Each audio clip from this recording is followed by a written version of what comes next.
Part 4.16. Surah An-Nisa. The women, Assalamu alaikum. Welcome back with Sufi Essence.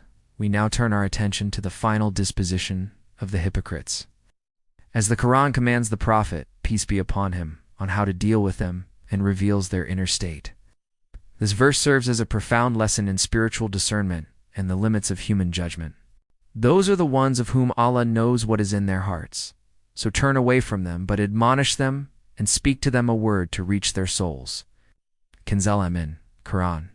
The women, 4-63. Context of Revelation.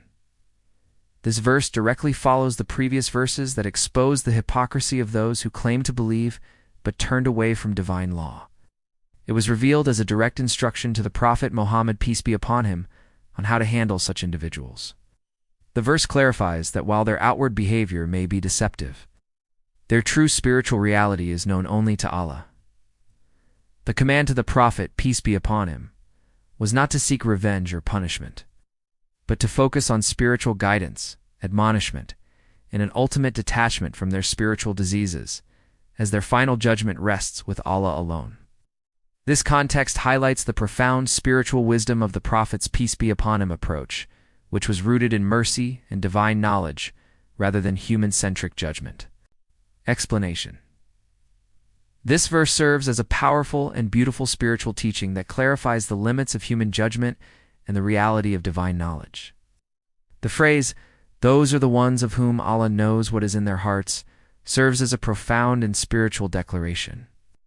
It is a direct statement that the purpose of divine law is to provide clarity and to distinguish between what is permissible and what is not. This is a spiritual teaching.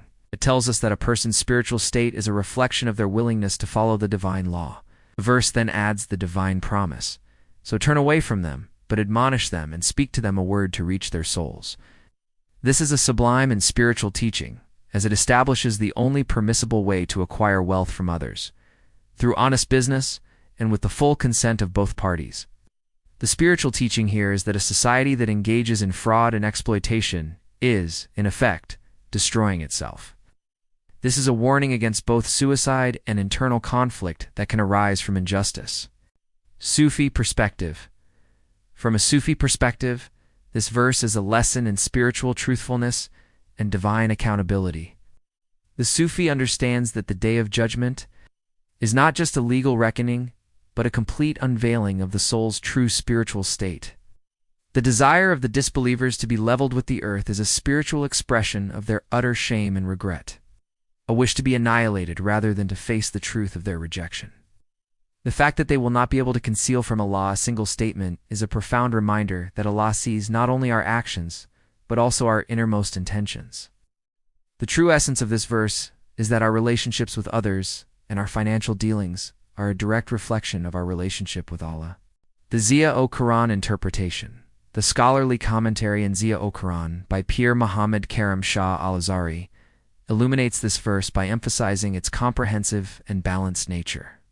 He explains that the verse's purpose is to establish a system of justice that is fair to all parties, particularly the women who were previously marginalized.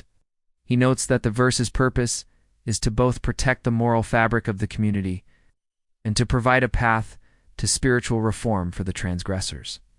He also highlights the spiritual dimension of the verse's conclusion, explaining that it is a profound lesson in spiritual humility.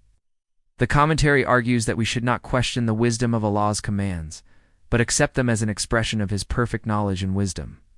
The Zia-o-Quran frames this verse as a spiritual and ethical guidance that ensures societal stability and individual justice, all under the umbrella of divine law. Hadith. The Prophet, peace be upon him, warned against the most severe spiritual sins. He taught, avoid the 7 destructive sins: associating partners with Allah magic, killing a soul which Allah has forbidden except with a right, consuming the property of an orphan, consuming riba usury, fleeing on the day of the battle, and slandering chaste innocent believing women. Sahih al-Bukhari, Hadith 2766. This hadith directly condemns associating partners with Allah and magic, which are the spiritual evils of al-Taghut and al-Jit mentioned in the verse. It underscores the spiritual gravity of the actions described in the Quran and the importance of avoiding them.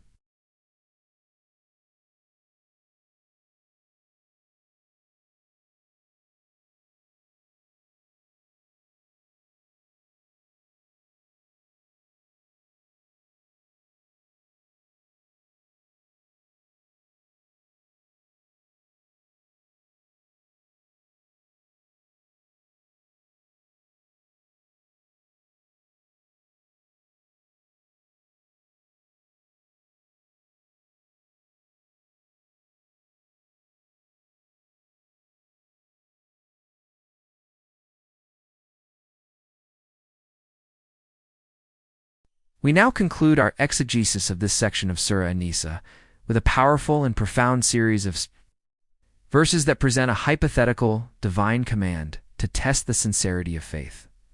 This passage serves to distinguish the true believers whose submission is absolute from the hypocrites, whose faith is superficial and conditional. It reveals the immense spiritual reward for a heart that is willing to surrender unconditionally to Allah's will. And if we had decreed upon them, kill yourselves or abandon your homes, they would not have done it, except for a few of them. But if they had done what they were instructed, it would have been better for them and more suitable for confirmation of their faith. And in that case, we would have given them from us a great reward, and we would have guided them to a straight path. And whoever obeys Allah and the Messenger, those will be with the ones upon whom Allah has bestowed favor of the prophets, the steadfast affirmers of truth, the martyrs and the righteous. And excellent are those as companions. Kanzul Iman, Quran. The women, 4-66-69. Context of revelation. These verses were revealed to continue the theme of exposing hypocrisy and to provide a stark contrast between true faith and superficial claims. They present a divine test to show the vast difference between the obedience of the true believers and the feigned submission of the hypocrites. By proposing an extremely difficult, even life-threatening hypothetical command, the Quran illustrates the true nature of faith that is not based on personal gain or convenience, but on an unconditional surrender to Allah's will. This context highlights that the ultimate purpose of faith is not comfort, but complete spiritual submission. Explanation. This profound passage lays down a powerful and uncompromising spiritual reality. The initial phrase, and if we had decreed upon them, kill yourselves or abandon your homes, they would not have done it, except for a few of them, is a divine statement of the rarity of true selfless submission. The command to kill yourselves or abandon your homes is a metaphor for the ultimate test of loyalty, a test that most people, even those who claim faith, would fail. Verses then promise a magnificent reward for those few who would have passed this test. But if they had done what they were instructed, it would have been better for them and more suitable for confirmation of their faith. This emphasizes that genuine obedience, even when it is difficult, is a source of immense spiritual benefit and a confirmation of one's sincerity. The reward is not only a great worldly reward, but also a spiritual one, and we would have guided them to a straight path. The verses then describe the ultimate companionship in paradise. And whoever obeys Allah and the Messenger, those will be with the ones upon whom Allah has bestowed favor of the prophets, the steadfast affirmers of truth, the martyrs and the righteous. This is the highest spiritual reward, a promise of eternal companionship with the greatest souls in history. Sufi perspective. From a Sufi perspective, the command to kill yourselves is not taken as a literal instruction, but as a profound spiritual metaphor for the annihilation of the ego. Known as fana, the Sufi understands that the greatest barrier to true faith is the nafs ul-amara, the commanding self, which directs a person towards their own desires and away from divine commands. To kill oneself is to spiritually extinguish this lower self, to die to one's ego, and to be reborn in the love and obedience of Allah. The command to abandon your homes is a metaphor for spiritual emigration, leaving behind all worldly attachments and comforts for the sake of Allah. The promise of being with the prophets and righteous souls is the ultimate spiritual baka, subsistence, where the soul, having annihilated its ego, finds its eternal existence in divine proximity and companionship with the greatest lovers of Allah. This verse is a cornerstone of Sufi teachings on sincerity and unconditional love for Allah. The Zia ul Quran interpretation. Pir Muhammad Karam Shah ol Azare. in his scholarly commentary, interprets this verse as a testament to the high spiritual ranks reserved for those with unwavering sincerity. He argues that the hypothetical nature of the command serves as a measure of the believer's readiness to sacrifice everything for Allah. The commentary highlights that this verse is not a legal injunction, but a spiritual teaching, showing the immense value of a faith that is absolute and unconditional.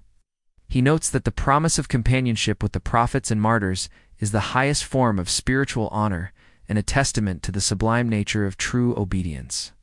The Quran frames this verse as a spiritual and ethical guidance that ensures societal stability and individual justice, all under the umbrella of divine law. Hadith, the Prophet, peace be upon him, described the immense spiritual reward of seeking the company of the righteous. He taught, "A person will be with those he loves." Sahih al-Bukhari, Hadith 6169. This hadith perfectly illustrates the gravity of the divine command in the verse. It confirms that a person's spiritual salvation and entry into paradise are directly tied to their complete and willing submission to the Prophet's peace be upon him, authority and teachings, making disobedience a form of spiritual refusal. Summary. In this final part of our exegesis of this section of Surah An-Nisa, we have delved into the profound spiritual realities of divine justice and divine mercy. We began with verse 455, which presented a clear choice between belief and disbelief and stated the sufficiency of hellfire as a consequence. We then explored the terrifying reality of this punishment in verse 456, with its description of perpetual torment. We concluded with the magnificent and hopeful promise of paradise in verse 457, detailing the eternal rewards of gardens, purified companions, and abundant comfort. The overarching theme that binds these verses is the absolute centrality of divine judgment, spiritual consequence, and the ultimate divine promise of justice and grace for those who sincerely follow the path of truth. May Allah bless you with alim, yaqeen, and a profound love for His Prophet and for the path of spiritual purification. May we all be granted the grace to act upon the wisdom of the Quran and to live lives that reflect its principles of justice, compassion, and divine love. Ameen.